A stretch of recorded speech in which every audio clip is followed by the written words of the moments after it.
Praise Lord. ह्या जगामध्ये, दुष्ट आणि भ्रष्ट जगामध्ये आपण पवित्र जीवन, समर्पित जीवन जगू शकतो का? विजयी जीवन जगू शकतो का? आणि त्याचं उत्तर पवित्र शास्त्रात आहे की आपण ते जीवन जगू शकतो. Praise Lord. आणि ते कसं जगू शकतो हे आपण मागच्या आठवड्यापासून पाहत आहोत. सध्या आपण पाऊलाने लिहिलेल्या रोमकरास पत्रात आहोत आणि रोमकरास पत्राचा 6वा अध्याय आणि वचनं 15 ते 23 चा शास्त्रभाग आहे. आणि या संदेश मालिकेचं नाव आहे जर्नी इन टू लाईफ, जीवनाकडे प्रवास. आणि आजच्या संदेशाचं शीर्षक आहे स्वातंत्र्यात जगणे, लिव्हिंग इन फ्रीडम. स्वातंत्र्यात जगणे, लिव्हिंग इन फ्रीडम. आणि शास्त्रभाग आहे रोमकरास 6, 15 ते 23. देवाने त्याच्या मुलामुलींना, त्याच्या लोकांना पापापासून मुक्त केलेलं आहे. पापाच्या परिणामापासून, शापापासून, सत्तेपासून मुक्त केलेलं आहे. हे पाऊलाने 6व्या अध्यायात सांगितलेलं आहे. पण दुर्दैवाची गोष्ट अशी की अनेक विश्वासणारे, अनेक देवाचे लोक आज पराभूत असं जीवन जगत आहेत. ते एखाद्या व्यसनाच्या अधीन आहेत, एखाद्या पापात पडलेले आहेत, किंवा एखादी गोष्ट कोणती तरी त्यांना जशी बांधून ठेवत आहे, अडखळण झालेलं आहे. आणि म्हणून त्यांचं जीवन जसं काही लिमिटेड किंवा मर्यादित आहे. तसं काही एखादी दोरीने बांधलेलं जनावर ते तिथपर्यंत जाऊ शकतं, त्याच्या पुढे नाही. आणि असं काही वेळा होतं.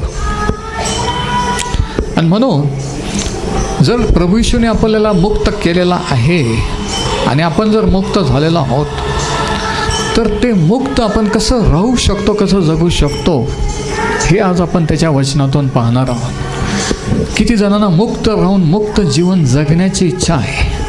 किती जण तेच पाप कबूल करून, पाप करून, त्याच गोष्टी करून कंटाळलेले आहेत.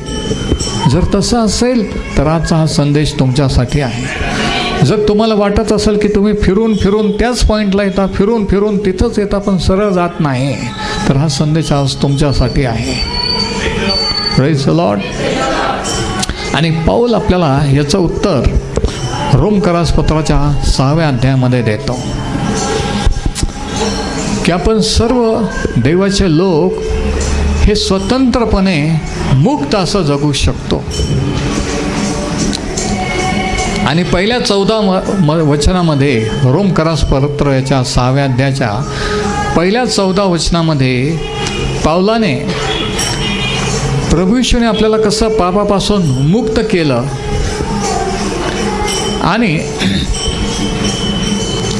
आपण कसं मुक्त राहू शकतो आणि जगू शकतो, याविषयीच्या 3 गोष्टी, 3 पायऱ्या सांगितल्या.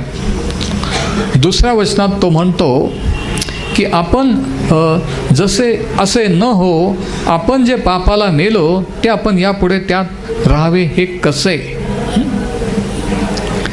आपण जितक्याने ख्रिस्त येशूमध्ये बाप्तिस्मा घेतला, तितक्याने त्याच्या मरणात बाप्तिस्मा घेतला, याविषयी तुम्ही अजाण आहात काय? म्हणजे तुम्हाला माहीत नाही काय? म्हणून पहिली गोष्ट, विजयी जीवन जगण्यासाठी, पापावर, सैतानावर विजय मिळवण्यासाठी, दैनंदिन जीवनात विजय मिळवण्यासाठी काही सत्य, काही गोष्टी आपल्याला माहीत पाहिजे. आपण त्याविषयी अजाण नसावं, ही पहिली स्टेप, पहिला पॉईंट. दुसरी गोष्ट तो सांगतो 11व्या वचनामध्ये, दुसरी पायरी विजयी जीवन जगण्यासाठी. वचन 11, तसे तुम्ही स्वतःच पापाला मेलेले आणि ख्रिस्त येशूमध्ये देवाला जिवंत झालेले असे माना, असं समजा, असं खरं माना. म्हणजे दुसरी गोष्ट की आपण पापाला मेलेलो आहोत. म्हणजे काय की प्रभू येशूने त्या वधस्तंभावर आपले पापच नव्हे तर आदामापासून आपल्यामध्ये असलेला पापी स्वभाव, जो आपल्याला पापात पाडतो, तो पापी स्वभाव स्वतःवर घेऊन तो वधस्तंभावर खिळून टाकला. आणि तो पापी स्वभाव खिळून टाकल्यामुळे जेव्हा आपण प्रभू येशूवर विश्वास ठेवतो, त्या पापी स्वभावाची सत्ता आपल्यावर चालत नाही. त्या पापाच्या सत्तेपासून, त्या स्वभावापासून आपण मुक्त होतो. तर ही दुसरी गोष्ट की मुक्त झाल्यासारखे माना, की मी पापी आहे असं म्हणत बसू नका. पापाची क्षमा पण केली, पापी स्वभाव पण त्याने घेऊन खिळून टाकला आणि त्या पापी स्वभावापासूनही मुक्त केला. Praise the Lord. हे दुसरं सत्य आपल्याला माहीत पाहिजे. आणि तिसरी गोष्ट तो म्हणतो, वचन 13 रोमकरा 6 आणि 13 की तुम्ही आपले अवयव म्हणजे शरीराचे अवयव अनितीचे शस्त्र होण्याकरिता पापाला समर्पण करू नका, तर आपण मेलेल्यातून जिवंत झालेले असे स्वतःच देवाला समर्पण करा. आणि आपले अवयव नीतीचे शस्त्र होण्याकरिता देवाला समर्पण करा. म्हणून तिसरी गोष्ट जी आपण करायची ती देवाला समर्पण करा. देवाला समर्पण. पहिली गोष्ट माहीत असणे, दुसरी गोष्ट मानणे आणि तिसरी गोष्ट समर्पण करणे. ह्या 3 पायऱ्या, ह्या 3 गोष्टी जर आपण केल्या तर आपण पापापासून आणि पापाच्या सत्तेपासून, अधिकारापासून मुक्त राहून विजय मिळवू शकतो. हे त्याने सांगितलेलं आहे. पण हे जरी खरं असलं तरीही अनेक ख्रिस्ती लोकांना, अनेक विश्वासांना हे माहीत नसल्यामुळे ते विजयी जीवन जगू शकत नाही. आणि जोपर्यंत आपण विजय मिळवत नाही, आपण दुसऱ्याला विजय मिळवून देऊ शकत नाही. जोपर्यंत तुम्ही मुक्त होत नाही, तुम्ही दुसऱ्याला मुक्त करू शकत नाही. म्हणून आपण मुक्त होऊन आपण त्या मुक्ती स्वातंत्र्यात चाललं पाहिजे.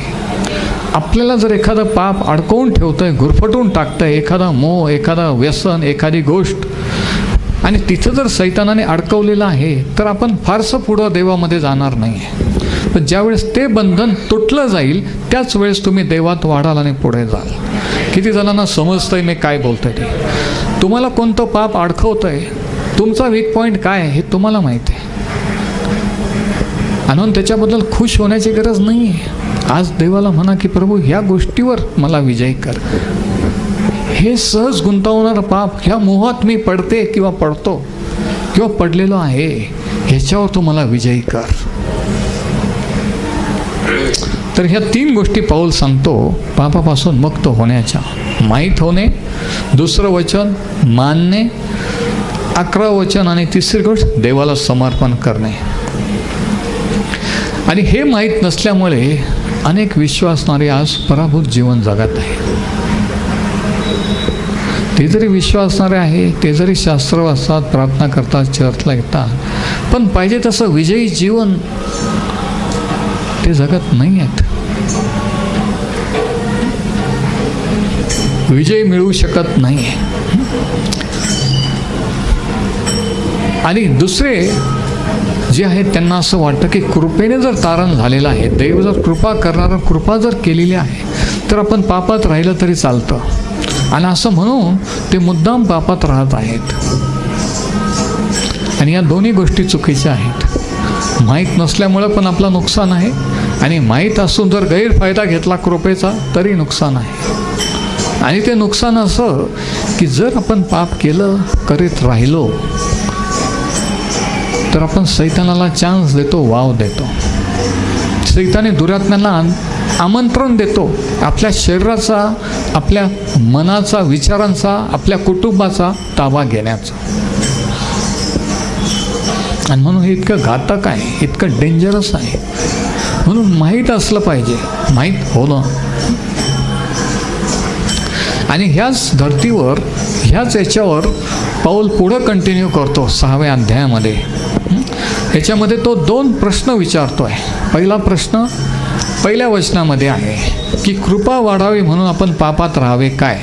त्या वचनात बघा, हा पहिला प्रश्न आहे. आणि त्याचं उत्तर तो म्हणतो की नाही, कृपा वाढावी म्हणून आपण अजून पाप करायचं का, करीत राहायचं का? तो म्हणतो नाही. आणि मग दुसरा प्रश्न, आणि त्याचं उत्तर तो देतो 14व्या वचनापर्यंत की का पापात राहायचं नाही. कारण ख्रिस्ताने आपले पाप वाहिले आणि पापी स्वभाव पण वधस्तंभावर वाहिला आणि तो निर्जीव किंवा निष्क्रिय केलेला आहे. मग आपण पाप कंट्रोल करू शकतो जे दुसरे लोक करू शकत नाही, कारण त्यांच्यामध्ये आदामाचा पापी स्वभाव जिवंत आहे. पण आपण ख्रिस्तावर विश्वास ठेवल्यामुळे तो स्वभाव मृत असा झालेला आहे, निष्क्रिय झालेला आहे. आपल्याला पाहिजे तर पाप करू शकतो, पण करायची गरज नाही. पण ज्याचं तारण नाही झालं, ज्याला हे माहीत नाही, तो कंट्रोल नाही करू शकतो, तो आपोआप ते करतो. त्याला सांगून उपयोग नाही की तू हे करू नको, कारण ते आपोआप होतो. कारण तो आदामापासूनचा पापी स्वभाव, तो जुना मनुष्य जिवंत आहे. पण प्रभू येशूने वधस्तंभावर तो जुना मनुष्य स्वतःवर घेऊन खिळून टाकला. परत एकदा सांगतो, नीट लक्षात घ्या, प्रभू येशूने आपले पापच नव्हे तर पापी स्वभाव वधस्तंभावर खिळून टाकलेला आहे. म्हणून आपण पापी राहिलेलो नाही आहे, म्हणून आपण स्वतःला पापी समजायचं नाही आहे. जिवंत झालेले असे माना, तो म्हणतो. पापी माना असं म्हटलेलं नाही आहे, ख्रिस्तामध्ये जिवंत झालेले. हालेलुया. आणि मग पाऊल, आपण कोण होतो पूर्वी, तारणापूर्वी, आणि तारण झाल्यावर प्रभू ईश्वर विश्वास ठेवल्यावर आपण कोण झालो हे तो सांगतो आहे. आणि त्या पहिल्या प्रश्नाचं उत्तर दिल्यानंतर 14व्या वचनात तो म्हणतो की पापाची सत्ता तुमच्यावर चालणार नाही. कोणावर पापाची सत्ता चालणार? देवाचे लोक, ज्यांना हे माहीत आहे, जे हे मानतात, ज्यांनी स्वतःचं समर्पण देवाला केलेलं आहे, त्यांच्यावर पापाची सत्ता चालणार नाही. ख्रिस्ती होणं वेगळं आणि ख्रिस्ती जीवन जगणं वेगळं. तारण तर झालं, आत्म्याचा नाश नाही होणार, पण ह्या जगात असताना आपण विजयी जीवन जगावं ही देवाची इच्छा आहे. आणि तो विषय पावलाने घेतलेला आहे. म्हणून तो म्हणतो की पापाची सत्ता तुमच्यावर चालणार नाही, कारण तुम्ही नियमशास्त्राधीन नाही तर कृपेच्या अधीन आहात. आपण नियमशास्त्राच्या अधीन नाही, नियमशास्त्र आपल्याला लागू नाही. 10 आज्ञा सण वार करायला आपण बांधलेले नाहीत. पाहिजे तर ते अंडरलाईन करा, नियमशास्त्राधीन नाही. कोणी जर सांगितलं की नाही हे केलं पाहिजे, ते केलं पाहिजे, 10 आज्ञा पाळल्या पाहिजे, अंडरलाईन करा, नियमशास्त्राधीन नाही. नव्या करारात विश्वासणारे नियमशास्त्राच्या अधीन नाहीत. नियमशास्त्र त्या काळात फक्त इस्रायल लोकांना दिलेलं होतं, विदेशांना दिलेलं नव्हतं. लक्षात घ्या. म्हणून आपण त्याला बांधलेलं नाही आहे. हे काही जणांना शॉकिंग आहे, मला माहीत आहे, कधी ऐकलेलं नसेल, पण ऐका, हे देवाचं वचन आहे. चेक करा मी काय सांगतो ते शास्त्रात खरंच आहे का, आणि जर असेल तर घ्या. पापाची सत्ता 14व्या वचनात म्हणतो तुमच्यावर चालणार नाही, कारण तुम्ही नियमशास्त्राधीन नाही आहे, कृपेच्या अधीन आहात. आपण कृपेच्या काळात आहोत. प्रभू येशू काही नियम द्यायला नाही आला, हे करा ते करू नका. तो जीवन द्यायला आलेला आहे. कारण आदामापासून मानव जातीची वाटचाल मरणाकडे आहे, पापाकडे आहे, दुष्टाईकडे आहे. कारण पापी स्वभाव आपल्यामध्ये आहे. आणि त्याच्यावर विजयी होऊ आपल्याला जीवन देण्यासाठी तो आलेला आहे. म्हणून ख्रिस्ती हे जीवन आहे, विश्वास नाही आहे, धर्म नाही आहे, जीवन आहे, लाईफ. प्रभू ईश्वर विश्वास ठेवल्याने धर्म नाही बदलत, जीवन बदलतं. नुसते विचार आचार नाही बदलतं, जीवन बदलतं. आणि जर ते बदललं नसेल तर तारण झालेलं नाही आहे. नुसतं चर्चला येऊन गाणे म्हणून फायदा नाही आहे. Praise the Lord. नुसते ख्रिश्चन TV प्रोग्राम पाहून कधीतरी येऊन उपयोग नाही आहे. जीवन जर बदललेलं असेल, ज्याच्यात पुत्र आहे त्याला जीवन आहे, ज्याला पुत्र नाही त्याला जीवन आहे. जीवन जर बदललेलं नाही, ती जर साक्षण नाही, तर ख्रिस्ती नाही शास्त्राप्रमाणे. Praise the Lord. आणि मग आता 15व्या वचनात दुसरा प्रश्न पाऊल विचारतो आणि त्या प्रश्नाचं उत्तर तो देतो. आणि तो दुसरा प्रश्न हा आहे, तर मग काय, आपण नियमशास्त्राधीन नसून कृपेच्या अधीन आहोत म्हणून पाप करावे काय? पहिला प्रश्न तो म्हणतो कृपा वाढावी म्हणून पाप करावे काय, आणि आता तो म्हणतो नियमशास्त्राच्या अधीन नाही, कोणते रूल्स कोणते नियम आपल्याला पाळायचे नाहीत म्हणून आपण कसंही जगायचं का, काहीही करायचं का, हे त्याला म्हणायचं आहे. या प्रश्नाचा अर्थ हा आहे की कोणतेच नियम करायचे नाही. प्रभू येशूने मुक्त केलेलं आहे, क्षमा केलेली, म्हणजे आपण बेफाम व्हायचं का, हे तो म्हणतो. आणि त्याचं उत्तर तो म्हणतो असे न हो, असे कधी न हो. आणि मग पुढं तो आपण कोण होतो आणि कोण झालो हे सांगतो. वचन 17 वचन 16, आज्ञा पालनाकरता ज्याला तुम्ही स्वतःचा दास असे समर्पण करता, ज्याची आज्ञा मानता त्याचे दास तुम्ही आहात. ज्याचं आपण ऐकतो, ज्याच्या अंडर असतो त्याचे आपण दास किंवा गुलाम असतो. देवाच्या अंडर तर देवाचं ऐकतो, देवाचं नाही तर सैतानाच्या अंडर म्हणून सैतानाचं ऐकतो. म्हणजे प्रत्येकजण कोणाचा तरी दास किंवा गुलाम आहे ह्या ठिकाणी बसलेला प्रत्येकजण. एक तर देव मालक किंवा धनी आहे किंवा सैतान आहे, मध्ये कोणी नाही आहे. Praise the Lord. एक तर देवाचे दास आहात नाहीतर सैतानाचे. आणि मग पुढं तो म्हणतो ज्यांचा परिणाम मरण असे पापाचे दास किंवा ज्यांचा परिणाम नीतिमत्व असे आज्ञापालनाचे दास तुम्ही आहात, हे तुम्हाला ठाऊक नाही काय? तुम्हाला माहीत नाही का की तुम्ही ज्याचं ऐकता, ज्याचा स्वतःला ज्याच्या अधीन करता तो तुमच्यावर राज्य करतो, हे तुम्हाला माहीत नाही का? देवाच्या अधीन झाले तर देव राज्य करेल, सैतानाच्या झाले सैतान राज्य करेल, हे तुम्हाला माहीत नाही का? तो म्हणतो. मग पुढं तो काय सांगतो बघा, वचन 17, बोलू नका आपसात. वचन 17, तुम्ही पापाचे दास होता तरी ज्या शिकवणीच्या पदरी तुम्हास बांधिले तिच्याप्रमाणे तुम्ही मनापासून वागणूक केली. आता 17 ते 22 मध्ये आपण कोण होतो आणि काय झालो हे सांगितलेलं आहे. दुसरा पॉईंट, वचन 17 मध्ये आपण कोण होतो. 17 वचन, पापाचे दास होता. अंडरलाईन करा, पापाचे दास होता. आपण पापाचे गुलाम होतो. पाप आपल्याला कंट्रोल करीत होतं, हक्क चालवित होतो. आपण सुटू शकत नव्हतो, स्वतःला मुक्त करू शकत नव्हतो. ही प्रत्येक तारण न झालेल्या व्यक्तीची कंडिशन आहे. ते किती वाईट सवयी सोडण्याचा प्रयत्न सोडू शकत नाही, कारण प्रॉब्लेम बाहेरून नाही, प्रॉब्लेम आतून आहे. पापी स्वभाव आदामाचा आलेला आहे. म्हणून सोर्स जो स्वभाव, त्याच्यावर जोपर्यंत इलाज उपाय होत नाही तोपर्यंत बाहेर तो बदल किंवा चेंज दिसणार नाही. तुम्ही किती निर्णय घेतले, चांगले वागण्याचा प्रयत्न केला तरी ते शक्य नाही. शास्त्र सांगतं की आपल्यामध्ये सर्वांनी पाप केल्याने पापाचा स्वभाव, आदामाचा स्वभाव आपल्यामध्ये आलेला आहे. म्हणून इलाज बाहेर डागडुजी करायची नाही आहे ना. देवाने बाहेरून व्हाईट वॉश डागडुजी केलेली नाही आहे. देव अंतःकरण बदलतो. जुना मनुष्य जुना स्वभाव काढून नवा स्वभाव तो आपल्यामध्ये घालतो आणि त्याला म्हणतात तारण.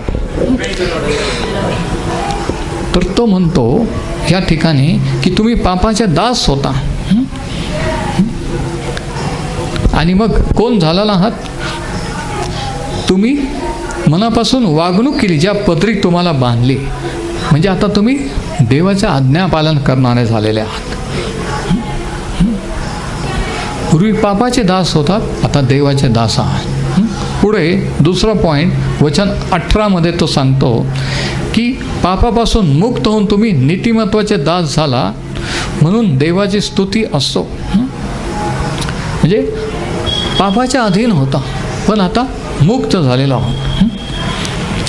देवाचे किंवा नीतिमत्वाचे दास झालेले. वचन 19, तुमच्या देह स्वभावाच्या दुर्बलतेमुळे है ना, म्हणजे स्वभावाच्या अशक्तपणामुळे मनुष्य व्यवहाराप्रमाणे मी बोलतो, जसे तुम्ही आपले अवयव अधर्म करण्याकरिता अमंगळपण व अधर्म याचे दास असे समर्पण केले, तसे आता आपले अवयव पवित्रीकरणाकरता समर्पण करा. म्हणजे पूर्वी आपण स्वभावाच्या अधीन होतो, आपण स्वतःला चेंज करू शकत नव्हतो आणि म्हणून सैतान कंट्रोल करत होता, पाप कंट्रोल करत होता. पण आता आपण ख्रिस्ताच्या अधीन झाल्यामुळं ख्रिस्त आणि त्याचा आत्मा आपल्याला कंट्रोल करतोय. Praise the Lord. हा फरक आहे बघा. ख्रिस्ती जीवन आपण आपल्या शक्तीने, तुम्ही मी आपल्या शक्तीने जगू शकत नाही, जगण्याची गरज नाही आहे. जोपर्यंत आपल्याला हे माहीत नाही की आपण पापी आहोत, आपला पापी स्वभाव प्रभू येशूने वधस्तंभावर खिळून टाकला, त्याच्यावर विश्वास ठेवल्याने तो स्वभाव निष्क्रिय होतो.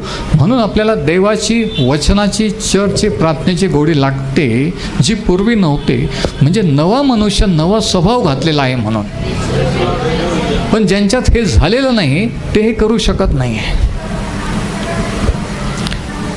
म्हणजे ख्रिस्ती जीवन जगण्यासाठी देवाने आपल्याला त्याचा आत्मा आणि नवा स्वभाव दिलेला आहे आतून.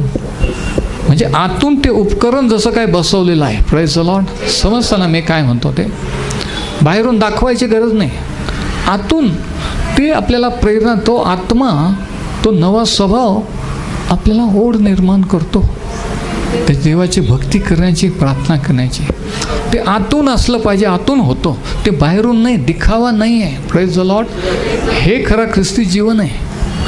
आज प्रॉब्लेम हा आहे की आपल्याला वाटतं की कोणीतरी खरे विश्वास आहे देवाचे, आणि मग नंतर कळतं की ते नाही आहे, फेक आहे. याचं कारण काय?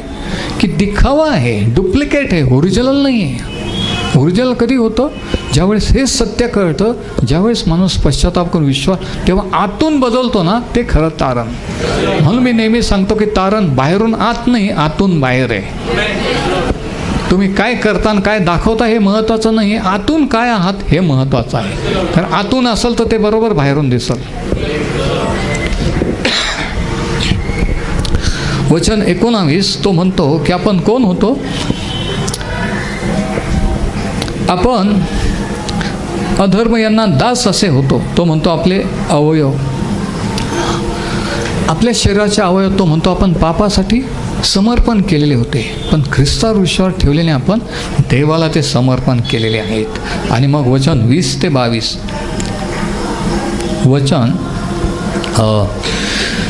20, तुम्ही पापाचे दास होता. बघा, कोण होतो? पापाचे दास होता.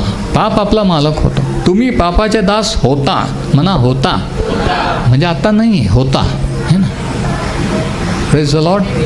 समजतंय ना? तुम्ही पापाचे दास होता तेव्हा नीतिमत्वा संबंधाने अलग होता. नीतिमत्व, पवित्रता ह्याचं तुम्हाला काही महत्त्व वाटत नव्हतं. तुम्हाला वाटत सगळेच जग, सगळेच लोक तसे करतात, मग त्याच्यात काय? पण तो म्हणतो तसं तुम्ही होता, पण आता तसे नाही आहे. Praise the Lord. तुम्ही पापाचे दास होता तेव्हा नीतिमत्व संबंधाने अलग होता. तर ज्या गोष्टींची तुम्हाला आता लाज वाटते त्यांच्यापासून तुम्ही त्यावेळेस काय फळ प्राप्त झाले? आता तुम्हाला वाटतं की हे चुकीचं आहे, लबाड्या केल्या, पाप केला, व्यभिचार केला, काय काय केलं, पण तारण झाल्यावर, देवाकडे आल्यावर त्या गोष्टीची लाज वाटावी लागते. त्या गोष्टी रॉंग आहेत हे आपोआप देवाचा आत्मा आपल्याला मनातून सांगायला लागतो. दुसऱ्याने सांगण्याची गरज नाही. त्या गोष्टी करण्याची डेअरिंग होत नाही म्हणजे खरं तारण झालेलं आहे. पण तारण झाल्यावर, बाप्तिस्मा घेतल्यावर परत व्यसन करणं, परत पापात करणं, परत त्याच गोष्टी करणं म्हणजे खरं तारण झालेलं नव्हतं. किंवा खरं तारण होऊ ख्रिस्ती जीवन काय आहे आणि कसं जगावं हे माहीत नव्हतं. म्हणून माहीत नसल्यामुळे पण नुकसान, आणि उगीच वर केल्यामुळे पण नुकसान. आणि म्हणून मी कोणी जेव्हा म्हणतं की आम्हाला बाप्तिस्मा घ्यायचा, मी का लवकर देत नाही, याचं कारण हे आहे की खरंच तारण म्हणजे काय, बाप्तिस्मा म्हणजे काय आहे का?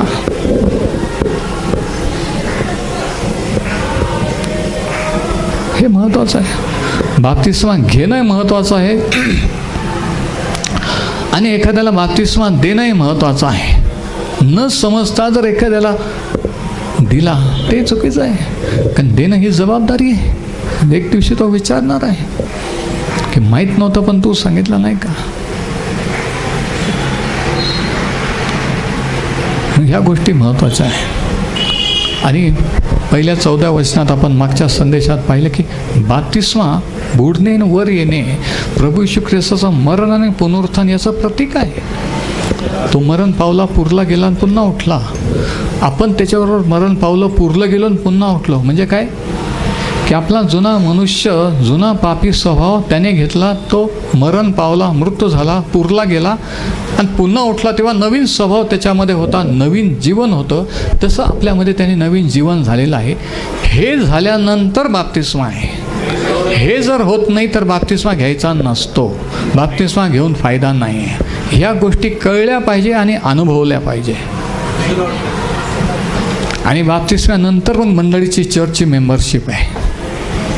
ते काय फक्त फॉर्म सही करायचा नाही आहे की आम्हाला मेंबर करून घ्या. आम्ही कोणाला करून घेत नाही आहे. असे देवाशी जोडले जा, मग असे एकमेकांशी आपण जोडले जा. या रीतीने मंडळीत, देवाच्या मंडळीत माणसाची एंट्री होत असते, प्रवेश होत असतो. तारणाची सुवार्थ ऐकून पश्चातापून विश्वास ठेवल्यानंतर काय झालं हे कळल्याने नंतर आज्ञापालन बाप्तिस्म, मग मंडळीत एंट्री, मग होली कम्युनियन आहे. या स्टेप्स आहेत.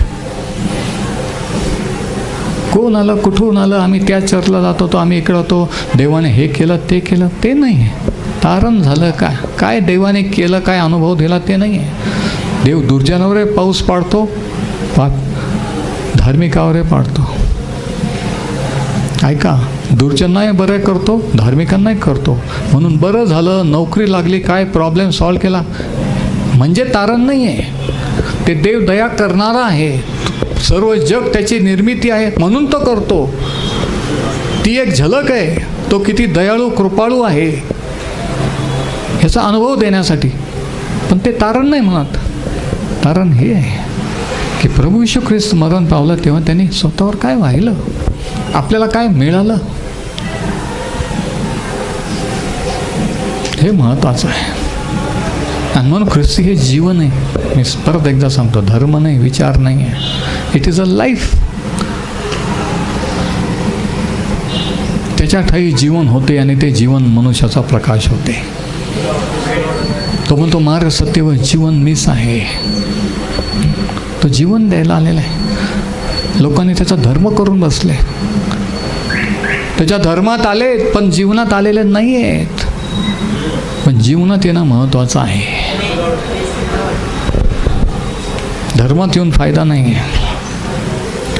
तर ह्या 4 गोष्टी तो सांगतो की आपण कोण होतो. आणि नंतर पुढचा पॉईंट की आपण कोण होतो आणि कोण झालो. पापाचे दास होतो, आपले अवयव पापाला आपण स्वाधीन करीत होतो, नीतिमत्वाला देवाला परके असे होतो.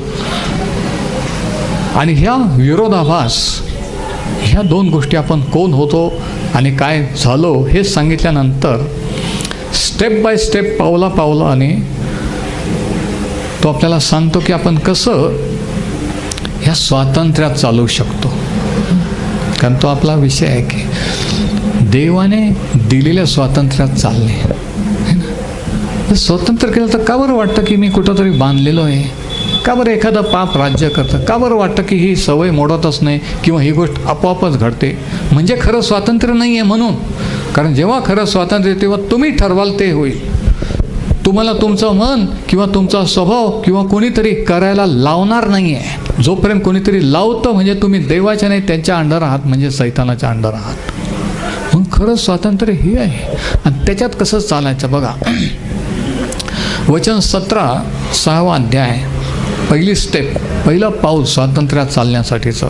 17 वचन, तुम्ही पापाचे दास होता तरी ज्या शिकवणीच्या पदरी तुम्हाला बांधले तिच्याप्रमाणे तुम्ही मनापासून वागणूक केली. जी शिकवण तो म्हणतो आम्ही तुम्हाला दिली ख्रिस्ताची, ती तुम्ही स्वीकारली आणि तिच्याप्रमाणे वागणूक केली, म्हणजे चालले. तो म्हणतो की पहिले तुम्ही पापाचे दास होता. जोपर्यंत तारण होत नाही तोपर्यंत माणूस पापाचा दास, गुलाम असतो, सैतानाचा गुलाम असतो. तो किती शिकलेला असो, सुशिक्षित असो, सुसंस्कृत असो, कोणी असो, आत्म्याने, मनाने तो पापाचा गुलाम असतो. पहिली गोष्ट. दुसरी गोष्ट, वचन 19 वर्स 19, तुम्ही देह स्वभावाच्या दुर्बलतेप्रमाणे तुम्ही आपले अवयव अमंगळपण व अधर्म यांना दास असे समर्पण केलेले होते. म्हणजे जेवढं ठरवायचं की मी ही गोष्ट करणार नाही, तेवढं तो म्हणतो तुम्ही तुमचं शरीर, तुमचं तोंड, तुमच्या शरीराचे अवयव पापाला स्वाधीन करायचे आणि अजून पाप करायचं. खरं आहे नाही का? जे व्यक्तीला सुवार्थ माहीत नाही, येशू ख्रिस्ताने काय केलं माहिती, त्याला जर नुसतं तत्त्वज्ञान किंवा त्याला जर सांगितलं की हे करू नको, आणि प्रत्येकाला कळतं की काय बरं काय वाईट, पण ते वाईटच आपोआप होतं. म्हणून तो म्हणतो की जसं जसं आपण चांगलं करण्याचा प्रयत्न करत होतो, चांगलं वागण्याचा प्रयत्न करत होतो, तसं अधिक पाप करत होतो.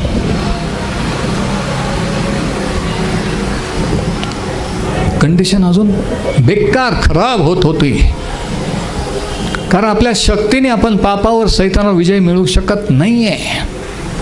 त्या व्यसनावर विजय होऊ शकत नाही. त्याच्यासाठी तुम्ही म्हणायला पाहिजे की प्रभू, हे सत्य मी मानतो की तू माझ्या ठाई नवा मनुष्य घातलेला, तुझा आत्मा दिलेला आहे. तुझ्या आत्म्यावर मी अवलंबून राहतो, माझ्या शक्तीवर नाही.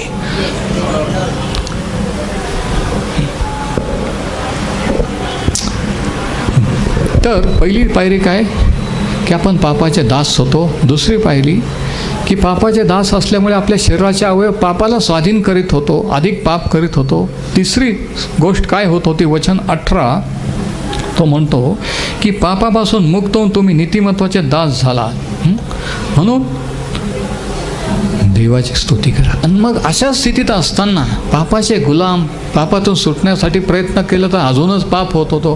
पण प्रभू येशूवर विश्वास ठेवला आणि त्या गुलामगिरीतून तुम्ही मुक्त झाला.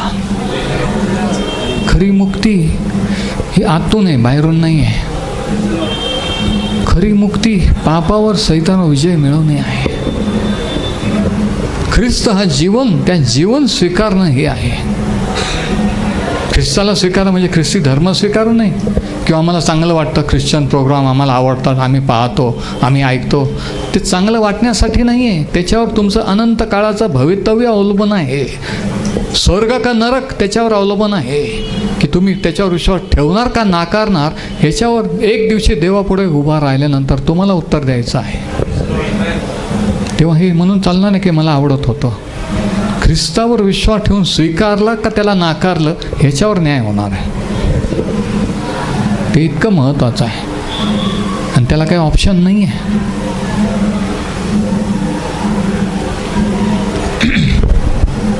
तर तिसरी पायरी तो म्हणतो आपल्याला त्या गुलामगिरीतून ख्रिस्ताने मुक्त केलं.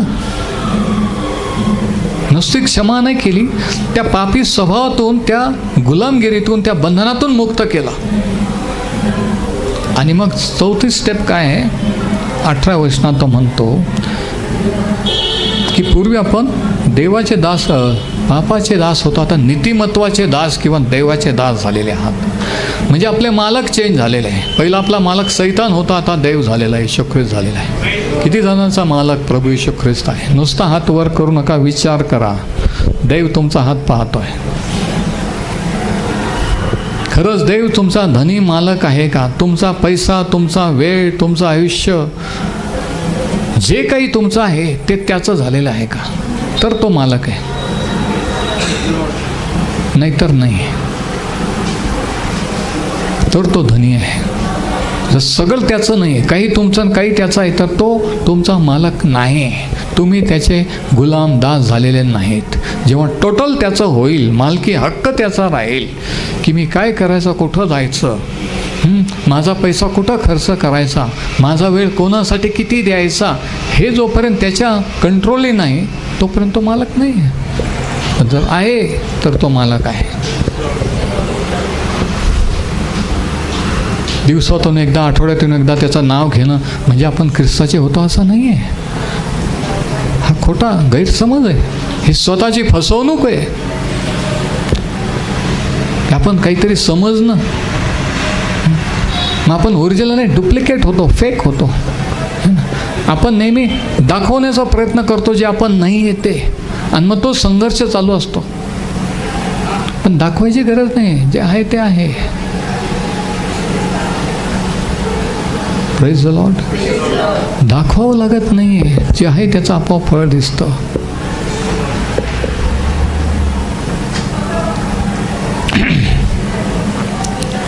तर चौथी स्टेप तो म्हणतो की आपण मालक बदलले. आपला मालक आता देव झाला. किती जणांचा मालक देव झालेला आहे. मग देव जर तुमचा मालक झालेला आहे तर तुम्ही आपोआप त्याची भक्ती कराल. तुम्ही म्हणणार नाही की मला रविवारी टाईम नाही. तुम्ही म्हणणार नाही की नाही हे आहे. हे आपोआप होतं, व्हायला पाहिजे. आणि झाल्यावर कळतं की खरंच कोणाचं तारण झालेलं आहे.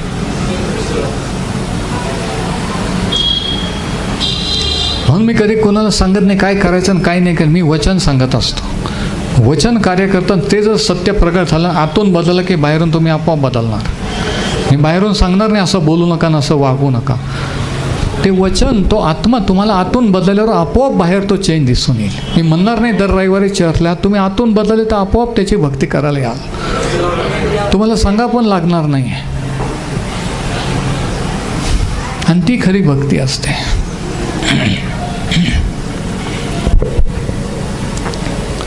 तर त्या पायऱ्या, आणि म्हणून महत्त्वाचा पॉईंट पाऊल काय म्हणतो की ख्रिस्तावर विश्वास ठेवल्यानंतर ख्रिस्त आपला मालक झाला. त्याच्यापूर्वी सैतान आपला मालक होता. पाप आपल्यावर राज्य करीत होते. आपण पापाचे गुलाम होते. आपण ख्रिस्ताचे गुलाम आता झालेलो आहोत. आपण त्याचं ऐकलं पाहिजे. विजयात चालण्यासाठी, स्वातंत्र्यात चालण्यासाठी, की अमुक गोष्ट हे त्याला आवडेल का, अमुक ठिकाणी अमुक बोलणं, अमुक वागणं त्याला आवडेल का, त्याचा गौरव होईल का, असं स्वतःला विचारायचं. म्हणजे स्वातंत्र्यात चालणं. म्हणजे आपण त्या स्वातंत्र्यात ज्याने आपल्याला मुक्त केलं त्या मुक्तीत चालू शकतो. म्हणजे सैतानाला चान्स मिळत नाही. पाप केलं, चुकीचं केलं की त्याला बरोबर चान्स मिळतो हल्ला करण्याचा. आणि अजून हाताने आपण प्रॉब्लेम वाढवतो आणि मग म्हणत बसतो की आमच्यासाठी प्रार्थना करा. आपण चान्स देतो. तो म्हणतो की देवाला स्वतःचं समर्पण करा. सैतानाला माहिती आहे की आतून आपण बदललेलो आहोत, पापी स्वभाव राहिलेला नाही. मग तो बाहेरून आपल्याला मोहात टाकतो, आकर्षण करतो. पहिलं आतूनही प्रॉब्लेम होता, बाहेरूनही प्रॉब्लेम होता. आता आतला प्रॉब्लेम सॉल्व्ह झाला आहे, तारण झाल्यानंतर बाहेरून प्रॉब्लेम आहे.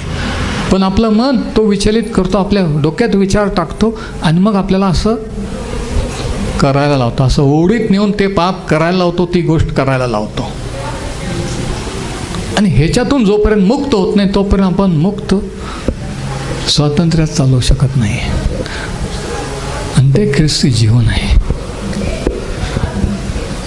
मग आता विचार करा, कोणती गोष्ट तुम्हाला पापात पाडत आहे, कोणत्या पापाने तुम्हाला अडकवलेलं आहे. स्वतःला माहीत आहे, देवाला माहीत आहे. आज त्याला म्हणा की आज मी इथून चर्च जाताना याच्यातून मुक्त होऊन जाईन. तुझ्या आत्म्याने मला सहाय्य कर. मी आत्म्याच्या प्रेरणेने चालन. मी सैतानाच्या लोकांच्या भूल थापाला बळी पडणार नाही आहे. मला काय वाटतं की माझा शहाणपणा मी चालवणार नाही. मी तुझ्या वचनाच्या तुझ्या अधीन राहीन. कोणाला काय वाटतं, मला काय वाटतं हे मी तुझं ऐकेन. मला ऐकणारे मन, ऐकणारी बुद्धी दे. अशी प्रार्थना कोणीतरी करा. न ऐकण्याची प्रवृत्ती म्हणजे बंडखोरी. बंडखोरी म्हणजे पश्चाताप नाही, म्हणजेच सैतानाचा कंट्रोल त्या जीवनावर. मग कसं काय आशीर्वाद येतो, कसं काय चर्चला होईल, कसं काय बायबल रीडिंग करणार, कसं काय प्रॉब्लेम सुटणार. जर सैतानाला जागा दिली आणि तो जर तिथं पाय रोवून बसलेला आहे, तर विजयी जीवन जगूच शकत नाही. खोटं बोलणं, कामधंद्यात लबाड्या करणं आणि हे करणं ते करणं आणि मग प्रार्थना करणं, कसं काय विजयी होणार. कोणत्याच पॉईंटला त्याला जागा नाही दिली तर आपण पूर्ण स्वातंत्र्यात चालवू शकतो, तर आपण विजयी होऊ शकतो. तर देवाचा पवित्र आत्मा आपल्याद्वारे कार्य करतो आणि ते शक्य आहे. मला सांगू नका ते शक्य नाही आहे. मी अनुभवलेलं आहे. कामाच्या ठिकाणी, कुटुंबामध्ये, कोणत्याही ठिकाणी हे होऊ शकतं. कारण आतून देवाने त्याचा आत्मा आणि आतून नवा स्वभाव आपल्यामध्ये घातलेला आहे. विजयी जीवन जगण्यासाठी जे लागतं ते आपल्याजवळ आहे, ते तुमच्याजवळ आहे. फक्त तुम्हाला माहीत नाही आहे. आणि आज हेच सांगतोय मी की ते तुम्हाला माहीत होऊ द्या की तुम्ही पापी नाही आहे.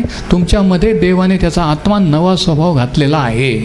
त्या स्वभावाप्रमाणे चाला, बस बाकी सर्व नीट होईल. हे करणार ते करणे असं म्हणायची काही गरज नाही. आपोआप तुम्ही आज्ञापालन करायला लागाल. Praise the Lord. आपोआप. आता दोन महत्त्वाचे सत्य, दोन महत्त्वाचे धडे शेवटी, की कृपेचा अवहेर केल्यामुळे आपली वाढ खुंटते. कृपेचा अवहेर किंवा कृपेचा गैरफायदा घेतला तर काय होतं, पापात जगलं तर काय होतं, आपली वाढ होत नाही. सैतानाला वाव देतो आणि हाताने प्रॉब्लेम करतो. पहिला धडा, पहिला पॉईंट. देवाचं मार्गदर्शन, देवाचं सहाय्य मिळत नाही. नेहमी कोणाच्या तरी प्रार्थनेवर अवलंबून राहावं लागतं. स्वतःला काही सुधरत नाही आहे. मग कधी आपण स्वतःच्या पायावर उभं राहून चालणार? म्हातारं झाल्यावर? दुसरे आपल्यासाठी कधी आपण म्हणणार की मी तुझ्यासाठी प्रार्थना करतो? कधी आपण दुसऱ्यासाठी प्रार्थना करणार? किती दिवस बाळ राहणार? किती दिवस रांगत राहणार? किती दिवस बोट धरून चालणार? स्वतःच्या पायावर कधी चालणार? हा विचार केला पाहिजे. आज प्रत्येकाने विचार करावा. किती वर्षापासून तुम्ही बिलीवर आहात, विश्वासारे आहात, आणि आज तुम्ही बाळ रांगत आहात का बोट धरून चालत आहात, का धरून भिंतीला चालत आहात, की एकटे देवाबरोबर चालत आहात? हे स्वतःला विचारा. तुम्हाला कळलं तुम्ही किती देवामध्ये वाढलेले आहात, तुम्ही किती वर्षाचे आहात आणि किती अनुभव आहे. ह्याच्याशी काही घेणं देणं नाही आहे. सैतान याला घाबरत नाही आहे. तुम्ही देवामध्ये किती आहात, वाढलेले आहात, ह्याचा रिव्ह्यू घ्या. स्वतःचा रिव्ह्यू घ्या. आणि नसेल तर लीन आणि नम्र होऊन त्याला कबूल करा की प्रभू मी आज तुझ्याकडे येतो. मला विजयी जीवन, हार मानून हरून मी कंटाळलेलो आहे, वैतागलेलो आहे. आज मी पूर्णपणे तुझ्या स्वाधीन होतो. आणि मग बघा की देव कसं कार्य करतो. दुसरा धडा. तर पहिला पॉईंट, ॲब्युजिंग ग्रेस स्टॅग्नेट्स अस. कृपेचा गैरफायदा घेतल्याने आपली वाढ खुंटते आणि आपण सैतानाला वाव देतो. दुसरा धडा, living in freedom motivates us. स्वातंत्र्यात चालत राहिल्याने आपल्याला उत्तेजन मिळतं, चालना मिळते. आपल्याला तो आनंद, ती शांती असते. आपण उत्साहित असतो. देवापासून दूर असलेली पापात केल्यामुळे हाताने चुका होतात. आपण निराश असतो, टेन्शनमध्ये असतो, कोणता आनंद नसतो, काही उत्साह नसतो. काय चाललं आहे चर्चमध्ये माहीत नसतं, कोण काय साक्ष देतं माहीत नसतं. कधी त्यांचा उपदेश संपला, कधी मी इथून घरी जाईल ह्या विचारात असतो. नाही तर उपदेश चाललेला, डोक्यात तिसरंच काहीतरी चाललेलं असतं. पण जर विजयात चाललं आहे, स्वातंत्र्यात चालत आहात, तर तुम्हाला एक उत्तेजन, एक उत्साह, एक चालना असेल. तुम्ही दुसऱ्याला उत्तेजन द्याल. तुम्ही दुसऱ्याला बोर नाही करणार. तुमच्या चेहरा पाहून दुसरे बोर नाही होणार, उत्तेजित होतील की त्यांना त्यांची लाज वाटली पाहिजे की खरंच प्रभू ह्या रीतीचा अभिषेक आणि ह्या रीतीचा विजयी जीवन मला कर. मला असं व्हायचं आहे. जेलस नाही व्हायचं, पश्चाताप करायचा आणि त्याला म्हणायचं की प्रभू तू मला उत्तेजित कर. म्हणून living in freedom motivates us. स्वातंत्र्यात चालल्याने काय होतं, आपल्याला मोटिवेशन किंवा प्रेरणा मिळते. दुसऱ्याला आपण प्रेरणा, दुसऱ्याला उत्तेजन देतो. नाही तर ही पण पापात जगती, तोही जगतो, मी जगतो, आणि कोणीच कोणाला उत्तेजन देत नाही. असं चर्च नसतं. ते दुसऱ्याला उत्तेजन की जे पापात जगत आहेत, है ना, ज्यांना सत्य माहीत नाही, जे सैतानाच्या अधीन आहेत, पडत झडत पराभूत जीवन त्यांच्या पुढं आपण उदाहरण पाहिजे की हे जीवन हे असं असतं. जर आम्ही विजयी होऊ शकतो तर तुम्ही का नाही? तुम्ही पण होऊ शकता जर तुमची इच्छा असेल तर. आपण दुसऱ्याला उत्तेजन ठरतो. Praise the Lord. हे दोन महत्त्वाचे धडे आपल्याला याच्यातून पाहतो. म्हणून निवड आपली आहे, निवड तुमची आहे. कोणाला मालक करायचा, कोणाचा मालकी हक्क चालू द्यायचा, देवाचा की सैतानाचा, तुमच्या हातात आहे. देव जबरदस्ती करीत नाही, पण सैतान जबरदस्ती करतो. देवाकडे नाही वळलं तो जबरदस्तीने ताबा घेतो, जबरदस्तीने पापात पाडतो. म्हणून पश्चाताप एक निर्णय आहे. तो निर्णय कोणी किंवा मी तुमच्यासाठी घेऊ नाही शकत, तुम्हीच घेऊ शकता की प्रभू आज मी तुझ्याकडे येतो.